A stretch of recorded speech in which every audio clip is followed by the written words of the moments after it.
السلام عليكم ورحمة الله وبركاته. أهلا وسهلا بكم متابعين قناة أخبار السودان. لو أنت أول مرة تشترك في القناة ما تنساش الاشتراك في القناة وتفعيل زر الجرس ليصلك كل جديد بإذن الله تعالى.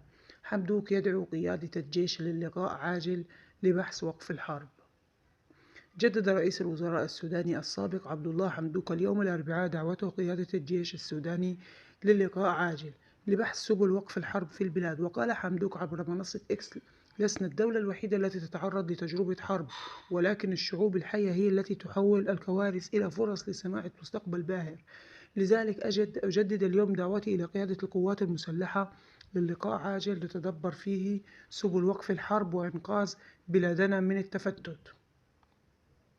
وعبر حمدوك عن سعادته بالتواصل إلى إعلان في أديس أبابا مع قوات الدعم السريع، قائلا إن نتائجه ستعيننا حتما في مساعي وقف الحرب بالسودان. وأشار رئيس الوزراء السابق إلى أن أهم نتائج اجتماعاتنا بأديس أبابا الاستعداد التام لقوات الدعم السريع لوقف فوري غير مشروط لإطلاق النار وتدابير حماية المدنيين وتسهيل عودة المواطنين إلى منازلهم وإيصال العون الإنساني والتعاون مع لجنة تقصى الحقائق.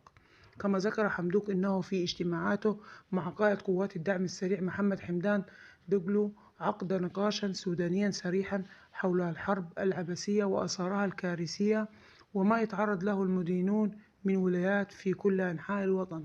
شكرا والسلام عليكم ورحمة الله وبركاته. لا تنسوا الاشتراك في القناة وتفعيل زر الجرس ليصلك كل جديد بإذن الله.